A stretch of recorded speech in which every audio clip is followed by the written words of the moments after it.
All right, welcome into episode 41 of Rhymer on the Road. That's Ann. I am Scott as we continue to make our way across this amazing country, and we had an amazing time in San Diego, California with some family that will be a part of this episode, so tune in for that.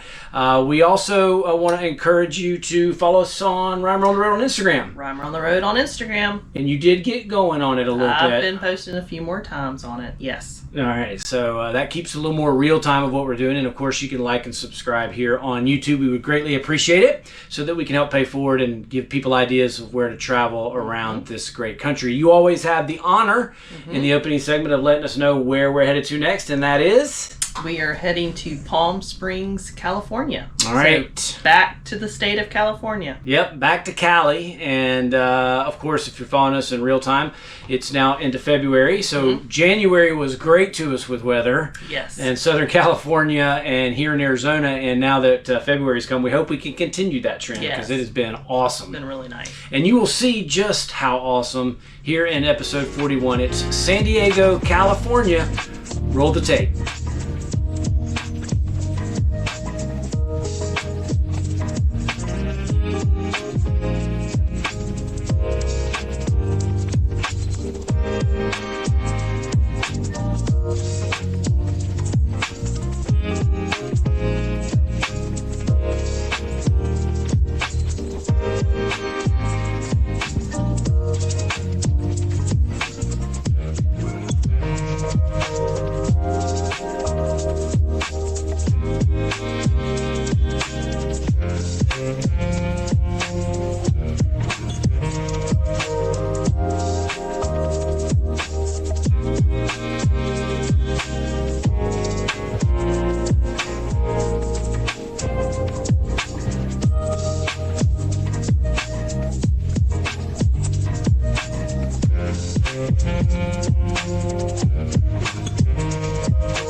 One of the things that we've been eyeing for quite a while as we've gone down the Pacific coast is whale watching. And whether we're in Washington State or Oregon and Northern California, well, we finally got to do that. How did you think about and research, and why did we do it in San Diego, and why did we choose what we chose? Well, I mean, I chose San Diego because I figured we'll be the southernmost, and so maybe it'd be a little bit warmer on the water. But then also, I think this is the more south you get, the whales hang out during the winter. So and I just did a general search online for whale watching, and we were in the Mission Bay area, and there were a couple of whale watching tours that went out by Mission Bay, so it was close by. They had good reviews, and then we found a Groupon coupon for it, so it was pretty reasonable to go, and so we booked it for the four of us to go, Michael and Amy and Scott and I. And what was interesting is after we booked it, I think they had some people who wanted to book it too, and it had already booked up. So, so popular thing to do. And as you saw, we got to see some whales. Yeah, which was really cool. Yeah. And if you're wondering why we didn't get any closer to them, they said to us while we were on the boat that they really try not to get too close because it could impact their migratory status, right? Right. And we saw one, actually I think two of them that had the calves with them, so they definitely want to stay away from that. Yeah, that was really cool.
And then, of course, when you're in San Diego, where do you need to go? What's the world famous San Diego Zoo? Yeah. So we checked it out, and I had been previously, but Scott had not. So it was just a great day trip for us to go to and explore and see all the different animals. It's just a well laid out zoo, and the way it is, it's a beautiful zoo.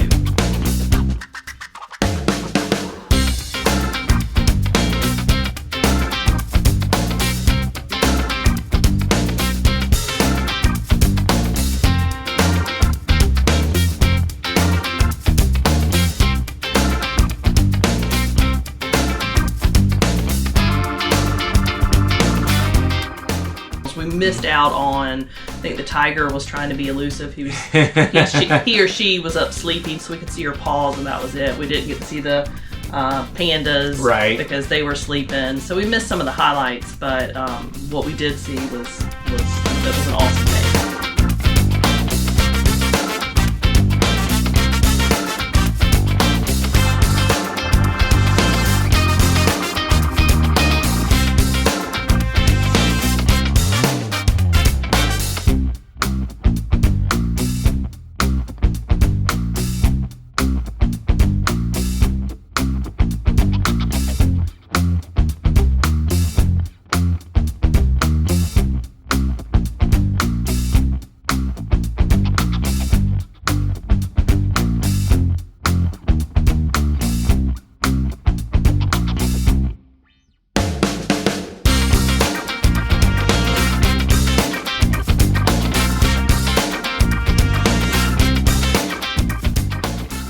Yeah, it's a full day. If you're going to do that entire zoo, it is a full day, and you do get to see quite a bit. And I agree with you. I've been to several zoos, but this was on a different level, and it certainly was fun to do and great to see the animals.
Okay, right here at Sweetwater Recreational Park. We've been traveling for 200 and something days. I don't know how many campgrounds we've been in since we started this trip. And rarely do we get to a campground before check-in anyway, just because a lot of times our travel days are so long. But today we had a short travel day here in San Diego. And so we got there early. We got to the place early, about an hour and a half early. And they wouldn't let us in, and not even to pay a little fee or anything like that. We would have had to pay a whole extra night to get in early, which is, I understand both sides of it, and I know that the comments might be all over the place because campers are not all in agreement about this, but it's not very crowded up there. It's we could have easily, we weren't going to be causing anybody to have to do any extra work for us to get in. So anyway, we didn't get in. So we just pulled over about right around the corner, set up, and pulled out one of the slides on Alley and just sat and went through social media and kind of hung out. Killed an hour of time, and now we're ready to go check in. So I don't know if all of that about the check-in time being at a specific time and no wavering on that, I don't know if that's really that big of a deal, but it was here.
Now, this was not planned, but a PGA Tour stop just happened to coincide to when we were in San Diego at Torrey Pines. And of course, I love golf, but in full disclosure, we headed out to Torrey Pines to not see the golfers as much as we went to see the scenery of the golf course. Right. A few years back, we came out for a business trip for Scott, and we tried to go see Torrey Pines, but you really can't. You really couldn't get on it. So the golf tournament gave us the opportunity to see the scenery, and bonus, you get to see some golfers in the meantime.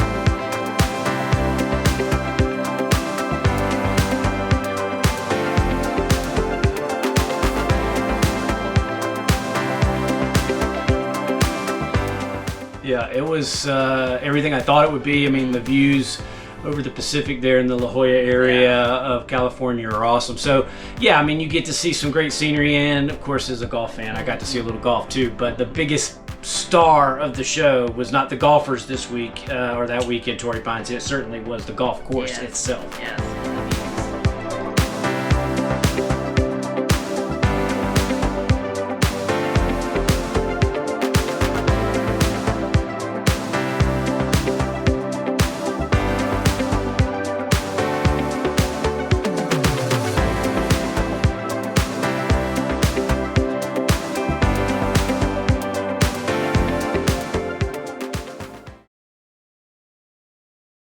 All right, out taking Leo for a walk on our final night here in campground number 2 in San Diego, and it may be a little hard to see, but right beside that big building there, whatever that is, that's the Pacific Ocean, and it's going to be a minute or two before we see the Pacific Ocean again after today. In fact, we won't see the Pacific Ocean on the rest of this trip, and who knows if we'll ever get back out here again in the future. Hopefully we'll, but you just never know. Here in San Diego, the temperatures are gonna get into the 80s, high 70s, low 80s every day. It doesn't get very cold at night, dips down into the 50s or so, but it's just, picture perfect weather. As you can see in the flight path of San Diego International Airport here, I haven't noticed them too bad, but they come and go. Here's a view overlooking the park. Off there in the distance is Allie, that's us, and the Beast. You can see the Beast there, and then you can see the trailheads here. There's some horse trails that they bring people through, and then of course down into the valley is the park, and then behind us here is some additional RVs. So it's run by the government, and I think that's indicative of kind of what we ran into when we checked in and tried to upgrade the site and couldn't do it. And it's not a business, it's a government agency, and that's gonna always be a little bit more inefficient, but they've been great. Just beautiful California. It's got a lot of issues, in terms of prices and how much things cost out here. But I'll tell you what, January, well, now we're into February, first day of February as I record this, and just beautiful. The sun, it's warm, Pacific Ocean glistening off in the distance over there, and then you get up into the mountain ranges just right off the coast. It's just it's just hard to replicate the beauty of what they've got here in California. It's truly a gem, and we'll be back in California. We're leaving it tomorrow to head to Arizona, but we'll be back. We still got some business to do. Won't be on the Pacific coast of California, but it will be in the interior, in the valleys, and then of course eventually Yosemite National Park. So still much to do in California, but we'll say goodbye for now, and we shall see you again shortly.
All right, there you go. As you could tell, a jam-packed episode 41 of San Diego, California. We actually spent 11 nights in San Diego area over 2 different campgrounds because we had the opportunity to meet up with my brother, Michael, and sister-in-law, Amy, and that was a lot of fun. That was fun. It's always, for us being away from family and friends, it's always a bonus when we can meet up with them. So yes, it was great having someone else to talk to, get caught up on what's been going on in South Carolina, and just to hang out with family. Yeah, they were out there for a work trip, and so we just refigured the trip a little bit and modified so that we could be there when they were there. And again, San Diego, California is a pretty good place to hang out for 11 nights. Yes. As you can see, there's just so much to do. All right, you heard a lot about Sweetwater Campground in the video, but we actually had 2 stops, and the first one was at Mission Bay RV Park, which I thought turned out to be a pretty good area to be at for the northern part of San Diego, the La Jolla area. Right, and being able to get closer to Coronado Island, which is where the brother Michael and Amy were staying. So we wanted to be closer in, and it ended up being a great spot. They have 2 sections, and we ended up in the newer section that were wider spots, although it was still a tricky spot to get into just because of the placement of the utilities and the fences across from us. So it made it a little bit difficult to get into. Not nearly as difficult as the one in Ventura, but it was great. The older part, I believe, everybody complained about the spots being like you're in a parking lot and right up on each other. So we did not have that, which was nice. Yeah, and it was a great area to walk around. You're right on the water, and so some views while you walked as well. I would echo Ann. If I were going back to that park, which I would, I definitely would stay in the side that we did, because even though it was tricky getting in, the sites themselves were much bigger. Much bigger. San Diego just provides so many different things, from whale watching to the zoo to the beaches, and La Jolla. It's so much going on in that area, and in January, end of January, beginning of February, almost a perfect time to be in the San Diego area. It was perfect. The weather was great, very comfortable, and cooled off a little bit at night, which felt good, sitting by the fire. Yep. That is an ideal time to be there. Yep. There you go. Episode 41 is in the books as we continue this trip around the country. Don't forget, we're headed to Palm Springs, so drop your comments on what to do in that area. We definitely want your feedback on that, and you'll see about that in an upcoming episode down the road. But for now, for Ann and for Scott, it's Reimer on the Road. Do it today.